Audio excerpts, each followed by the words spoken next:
जी, तो हम लोग जो अभी पढ़ने जा रहे हैं अपना ऑफ़िशियल कॉरेस्पॉन्डेंस में या बिज़नेस कॉरेस्पॉन्डेंस में, उसमें जो हमारा फ़र्स्ट पॉइंट है उसकी अहमियत में, वो है राब्ता और ताल्लुक़। यानी ये हमारी दफ़्तरी जो तो किताबत होती है, उसमें सबसे इम्पॉर्टेंट पॉइंट ये है कि आपका एक-दूसरे के साथ जो है एक राब्ता, एक ताल्लुक़ डेवलप हो जाता है। ठीक है? आपको ज़ाहिर है आप एक एक दूसरे कारोबारी इदारे के साथ आप कारोबार कर रहे हैं और उनके साथ आपके मामलात हो रहे हैं, तो फिर ज़ाहिर है अगर आपने उनके साथ एक अच्छा इम्पैक्ट उनके ऊपर देना है, रखना है, छोड़ना है, तो फिर आप उसके लिए उसके लिए आपको एक राब्ता जो है, एक कनेक्शन डेवलप करना पड़ता है दूसरी पार्टी के साथ, क्योंकि जितने अच्छे टर्म्स पे आप होंगे, जितने अच्छे बिज़नेस टर्म्स पे आप एक-दूसरे के साथ कारोबार कर रहे होंगे, ये आपके लिए उतना ही बेनिफिशियल और उतना ही फ़ायदेमंद होगा।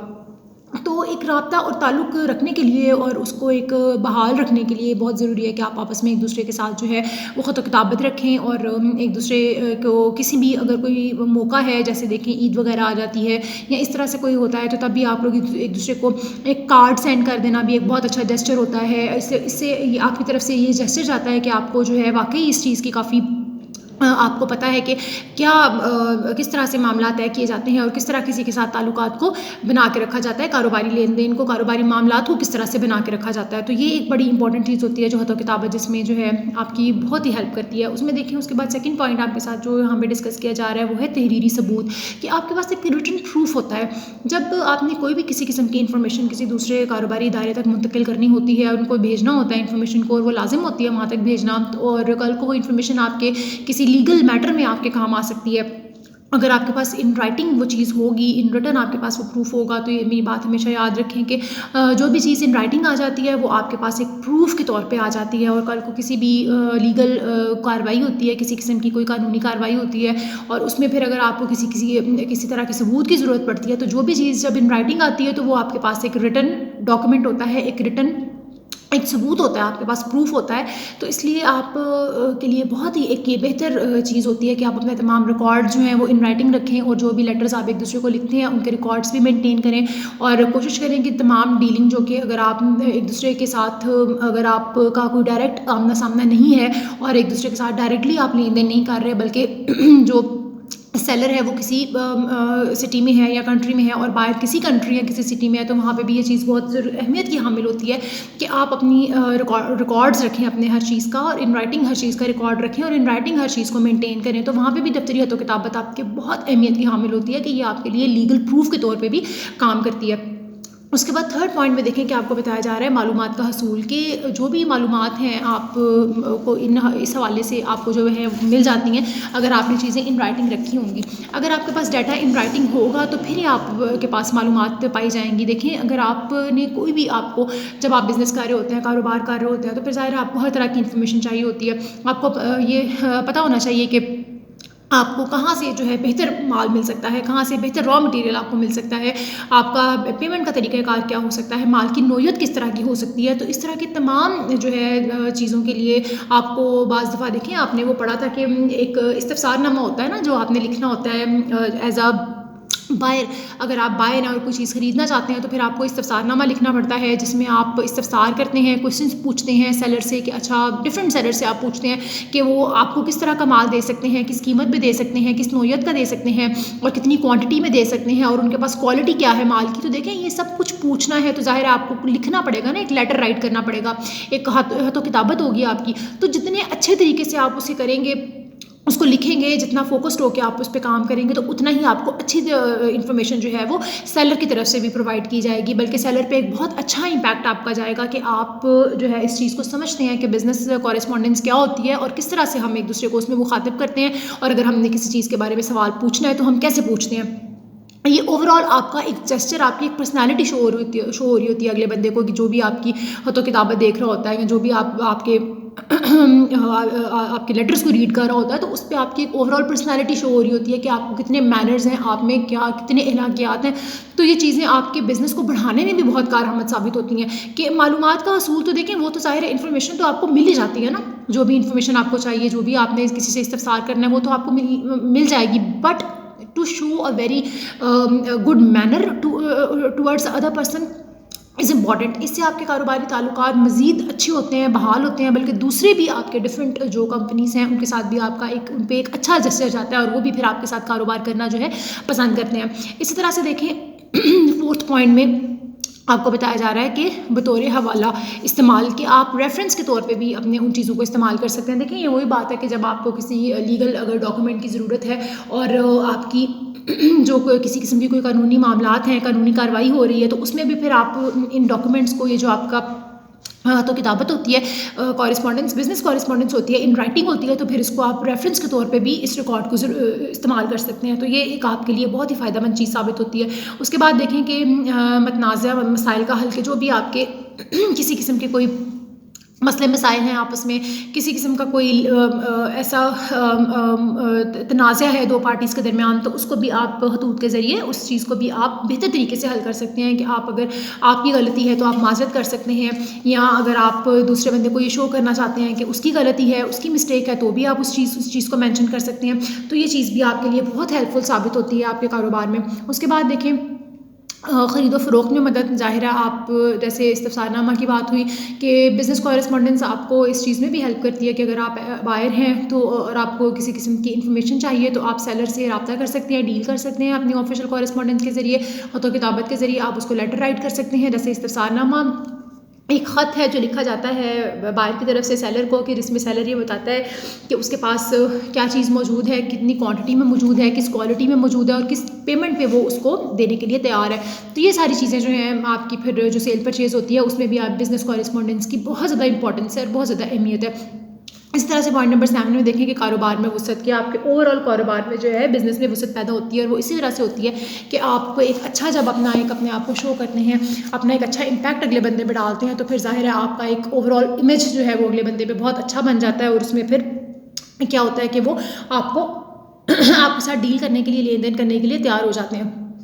इसी तरह से देखें अखराजात में कमी, कि आपके जो दूसरे अखराजात होते हैं आपस में कम्युनिकेशन के, आपस में कम्युनिकेट करने के, कॉन्टैक्ट्स डेवलप करने के, उनमें भी कमी आ जाती है जब आप इन राइटिंग अपने मामलात को डील कर रहे होते हैं। ठीक है, तो ये आपके एक्सपेंसेस को भी कम कर देता है। उसके बाद वक्त में बचत, आपकी वक्त बच जाता है, जो कि आपको खुद पर्सनली जाके किसी बंदे से मिलना नहीं पड़ता, बल्कि क्योंकि देखिए जब आपने किसी से मिलना होता है तो फिर आपको अपने बिजी स्केड्यूल में से टाइम निकालना पड़ता है,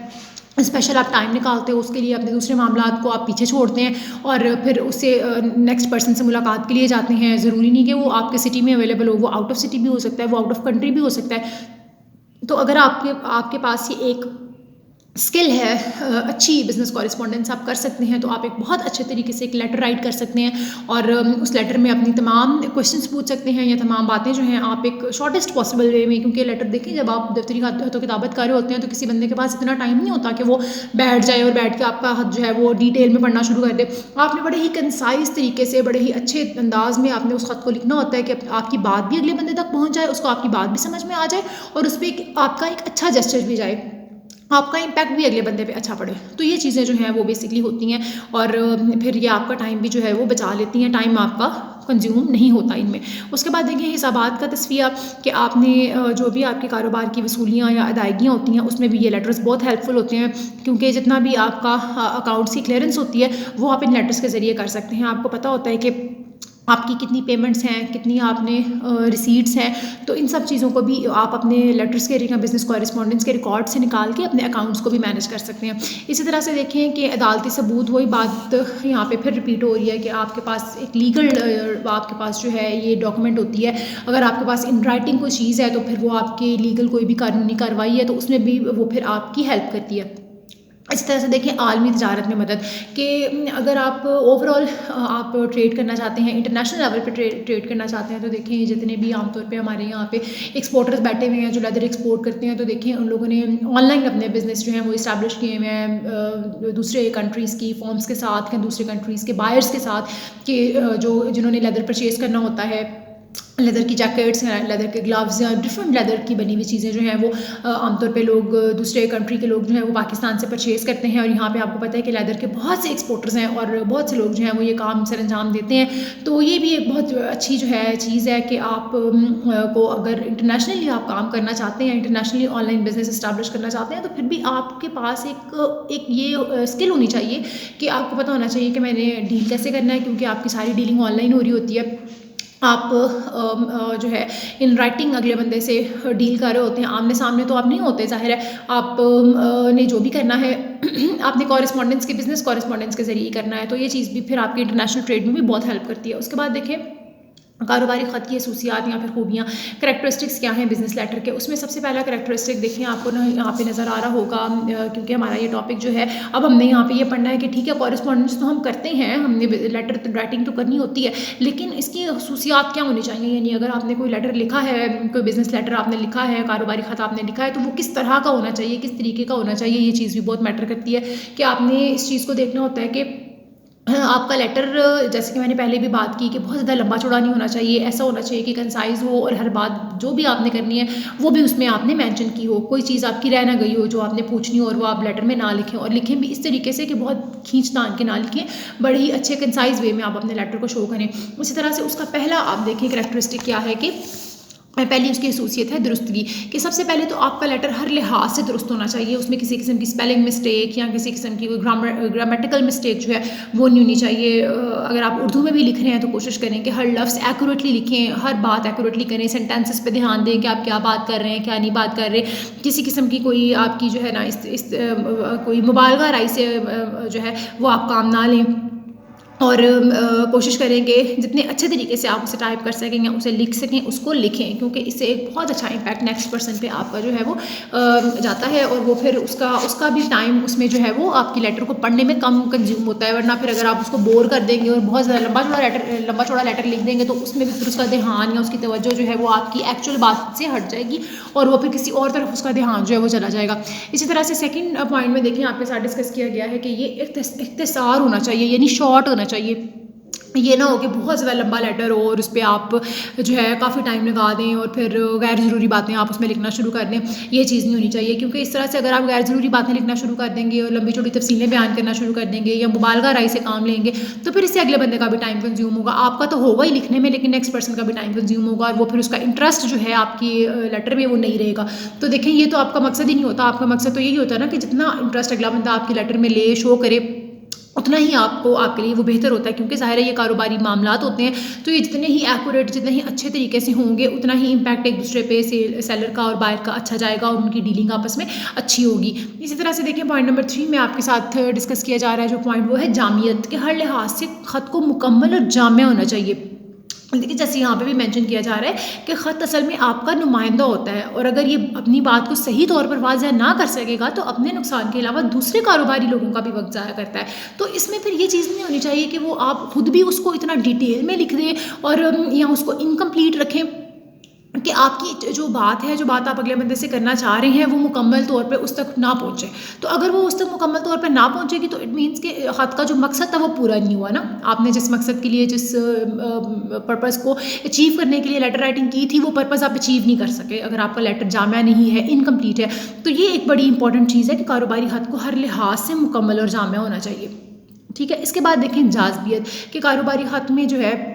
जो आपके कारोबारी खतूत हैं उनमें जाज़बियत होनी चाहिए, यानी वो पुरकशिश होने चाहिए, खूबसूरत होने चाहिए, अच्छे तरीके से लिखे होने चाहिए और नीट और क्लीन होने चाहिए। क्योंकि जितनी जाज़बियत उनमें होगी, जितने वो नीट और क्लीन तरीके से लिखे जाएंगे उतना ही एक अच्छा इम्पैक्ट जो है नेक्स्ट पर्सन पे भी पड़ेगा। ठीक है, उसके बाद देखें रब्त और तसलसल, के आपके खतूत के अंदर एक रब्त और तसलसल होना चाहिए। ये ना हो कि आप एक ही पैरे में आप ढेर सारी बातें उसमें लिख दें। इस तरह से ख़त को लिखें, इस तरह से पैरास की सूरत में या फिर पॉइंट्स की सूरत में नंबरिंग दे के उसको मेंशन करें ताकि पढ़ने वाले के जहन में वो हर चीज़ जो है वो क्लियर हो और वो ध्यान से आपका ख़त पढ़े और उसको हर बात की समझ आए। साथ साथ ये ना हो कि आपने सारे इंपॉर्टेंट पॉइंट्स भी पैराज में लिख दिए हैं और फिर वो उस बात को समझ ही नहीं पा रहा है या उस चीज़ की इंपॉर्टेंस देखें, जो चीज़ जितनी इंपॉर्टेंट होती है ना उसको डिलीवर भी उसी तरह से किया जाए तो फिर उसकी इंपॉर्टेंस भी समझ आती है। तो आपने कोशिश करनी है कि आप उस तरह से उसको डिलीवर करें, उस तरह से उसको राइट करें कि अगले बंदे तक आपके मैसेज की जो इंपॉर्टेंस है ना उस तक वो डिलीवर हो जाए और इंपॉर्टेंट जो भी बात है आपकी वो भी उस तक डिलीवर हो जाए। तो ये इसमें ये चीज़ है। उसके बाद देखें शाइस्तगी, कि आपके ख़त की ज़ुबान बहुत ही शाइस्ता होनी चाहिए कि पढ़ने वाला जो है वो आपसे बिल्कुल इम्प्रेस हो जाए और उसको पता चले कि जी एक पढ़ा लिखा इंसान जो है मेरे से हदों किताबत कर रहा है और मुझसे लेन देन करना चाहता है। तो ये एक बड़ी इंपॉर्टेंट चीज़ होती है कि आप का जो जेस्चर है आपके लेटर से वो यही जाना चाहिए कि इंतहाई आपने शाइस्ता अल्फाज इस्तेमाल किए हों। और इवन अगर आपको कोई शिकायत भी है ठीक है ना। अगर आपने कोई कंप्लेन भी की है तो वो भी इस तरह से कंप्लेन करें कि अगला बंदा इम्प्रेस हो जाए और अगले बंदे को बिल्कुल भी एक नेगेटिव जेस्चर आपकी तरफ से ना जाए, और एक पॉजिटिविटी का तरीक़ाकार जो है, एक पॉजिटिविटी शो होनी चाहिए कि अगर आपने कंप्लेन भी की है और अगला बंदा इतना उसको मतलब आपने अच्छे तरीके से कंप्लेन किया है कि वो खुद ही मजबूर हो जाए कि नहीं, हमें इनकी कंप्लेन को फौरी तौर पर रिजॉल्व करना चाहिए। तो ये भी आपका एक उसमें पॉइंट होता है। उसके बाद पॉइंट नंबर 7 में देखें कि वजाहत की हर चीज़ नहायत ही वाज़िया और क्लियर होनी चाहिए। कोई भी चीज़ जो है वो वेग नहीं होनी चाहिए, या फिर ऐसा नहीं होना चाहिए कि डाउटफुल हो। तो आपने हर चीज़ क्लियर कट आपने बता देनी है, जो भी आप पूछना चाहते हैं। जैसे इस्तफसारनामा की जैसे हम मिसाल ले रहे हैं, एग्जाम्पल ले रहे हैं, तो उसमें ज़ाहिर है आपने इस्तफसार करना होता है, आपने पूछना होता है डिफरेंट जो भी चीज़ें होती हैं। तो उसमें फिर आपने ये देख लेना है कि जो भी आप पूछ रहे हैं, जो भी चीज़ आप पूछना चाह रहे हैं, वो बिल्कुल कंप्लीट और वाज़िया तरीके से आपने उसमें पूछ लेनी है। ठीक है, किसी किस्म का उसमें ये ना हो कि कोई चीज़ रह जाए या इनकम्प्लीट हो हद, तो फिर उसका इम्पैक्ट भी अगले बंदे पे अच्छा नहीं जाता। उसके बाद देखिए सादगी कि कारोबारी ख़त की ज़ुबान बहुत ही जो है आसान और सादा होनी चाहिए। इस तरह से नहीं होना चाहिए कि बहुत मुश्किल वर्डिंग आप यूज़ ना करें जो कि नेक्स्ट पर्सन को भी समझ में ना आए और उसको पता ही ना चले, या बहुत ज़्यादा जो है वो एब्रीवेशंस बहुत ज़्यादा यूज़ ना करें कि जिससे भी अगले बंदे पे अच्छा इम्पैक्ट नहीं पड़ता और उसको भी समझ नहीं आ रही होती कि बेसिकली किस बारे में या किस हवाले से बात की जा रही है। इस तरह से देखें कि असलूब कि ख़त का असलूब ऐसा होना चाहिए कि जिससे मकतूब वाले फ़ौरन जवाब देने के लिए तैयार हो जाए, यानी कि आपने इस तरह से उसको करना है, मुखातिब करना है, और इस तरह से उसमें आपने वर्ड्स लिखने हैं कि इंतहाई अच्छा जेस्चर आपका नेक्स्ट पर्सन पे जाए। इस तरह से आप देखेंगे जद्दत के कारोबारी ख़त के अल्फाज में जद्दत होनी चाहिए और अल्फाज मजमून के मुताबिक और मौजू होने चाहिए। नीज़ फरसूदा अल्फाज के इस्तेमाल से ग्रेज़ करना चाहिए। ठीक है ना, कैसे वर्ड्स जो कि अब यूज़ नहीं होते, आमतौर पे हम नहीं बोलते या हमारी बातचीत में इस्तेमाल नहीं होते, तो इस तरह के जो अल्फाज हैं उन्हें कोशिश करनी चाहिए कि हम इस तरह के अल्फाज को इस्तेमाल ना करें। ठीक है, उसके बाद आप देखें कि मौसर के आपका जो कारोबारी ख़त है वो मौसर होना चाहिए, यानी इफेक्टिव होना चाहिए कि अगला बंदा जो आप पूछने की कोशिश कर रहे हैं या किसी किस्म का आपका सेल परचेज़ का मामला है, तो इतना वो एक इफेक्टिव हो कि अगला बंदा आपके साथ डील करने के लिए फ़ौरी तौर पर तैयार हो जाए। ठीक है, उसके बाद देखें कि मस्बत पहलू के कोशिश करें कि अपने ख़त में जो है पॉजिटिविटी लेके आएँ और उसमें पॉजिटिव तरीके कार इख्तियार करें। इसका भी बड़ा अच्छा अगले बंदे पे इम्पैक्ट जाता है। उसके बाद देखें कि अपनायत होनी चाहिए लेटर में, अगले बंदे को ये शो होना चाहिए कि आप इंतहाई एक अच्छे तरीके कार के साथ उससे जो है वो डील कर रहे हैं और उससे बात कर रहे हैं, और अपनायत का इजहार होता है, क्योंकि इससे एक एहसास अगले बंदे में ये होता है कि नेक्स्ट जो भी हमारे कारोबारी ताल्लुकात होंगे वो बड़े ही अच्छे और दोस्ताना माहौल में जो है वो होंगे। तो ये भी चीज़ आपके लेटर में होनी चाहिए। उसके बाद देखिए एक तरतीब, ठीक है ना, कि आपके लेटर को एक बाकायदा तरतीब के साथ होना चाहिए। ये नहीं होना चाहिए कि आपने गलत तरीके से उसको लिखा है और डिफरेंट उसको आपने पैराज में लिख दिया है और इम्पोर्टेंट बातों को पॉइंट आउट नहीं किया, तो सेंटेंसेस आपने ठीक तरह से नहीं यूज़ किए, तो ये चीज़ उसमें नहीं होनी चाहिए। इसका भी अगले बंदे पे बड़ा नेगेटिव इम्पैक्ट जो है वो जाता है। उसके बाद देखिए मुनासिब आगाज़ और इख्तिताम कि उसकी एंडिंग और स्टार्टिंग जो है ये दोनों चीज़ें पे आपने फोकस करना है कि ये दोनों चीज़ें जो हैं वो अच्छी हो, एंडिंग भी अच्छी हो और स्टार्टिंग भी जो है वो भी आपके लेटर की अच्छी होनी चाहिए, और इससे भी एक बड़ा अच्छा जेस्चर जो है वो नेक्स्ट बंदे पे जाता है। उसके बाद नेक्स्ट जो इन्होंने जिक्र किया है वो है ज़ाती ताल्लुकात का इजहार, कि आप अगर आपका किसी किस्म का कोई पर्सनल उनके साथ रिलेशन है तो उसको भी आप शो कर सकते हैं कि देखें हमारा आपस में ये एक हम लोग फ्रेंड्स हैं, या कोई रेफरेंस अगर आप देना चाहते हैं तो वो आप दे सकते हैं। फिर खिदमत का जज्बा भी होना चाहिए, यानी आपकी तहरीर ऐसी होनी चाहिए कि ये ना हो कि बस उसमें एक खुदगर्जी नज़र आए, बल्कि ये होनी चाहिए कि आप में एक खिदमत का जज्बा होना चाहिए। आपकी तहरीर से ये पता चले कि आप कितने अच्छे अपने कारोबार में कितने अच्छे हैं, और अपने ना सिर्फ कारोबार में अच्छे हैं बल्कि आप अपने टुवर्ड्स द कस्टमर कितने लॉयल हैं और कितना अच्छा इम्पैक्ट आप उस पर छोड़ते हैं। तो ये भी चीज़ जो है बहुत मैटर करती है। तो ये तो इम्पोर्टेंस थी लेटर राइटिंग की या फिर खसूसियात करैक्टरिस्टिक्स थे कि किस तरह का आपका लेटर होना चाहिए। उसके बाद देखें नेक्स्ट जो है हमारा कुछ जो इसके टॉपिक्स हैं वो हम अपनी नेक्स्ट वीडियो में इंशाल्लाह कवर करेंगे। तो अभी तक के लिए हमारा यहीं तक का टॉपिक है, इसको आपने अच्छे तरीके से रीड आउट कर लेना है, होपफुली कि you get a better understanding of the topic. Thank you for today, see you in the next video. अल्लाह हाफिज़। वीडियो पसंद आई तो लाइक करें, अपनी राय कमेंट करें। ऐसे ही मजीद वीडियोस के लिए हमारा चैनल सब्सक्राइब करें और बेल का आइकन दबाएं ताकि आपको हर वीडियो का नोटिफिकेशन मिलता रहे।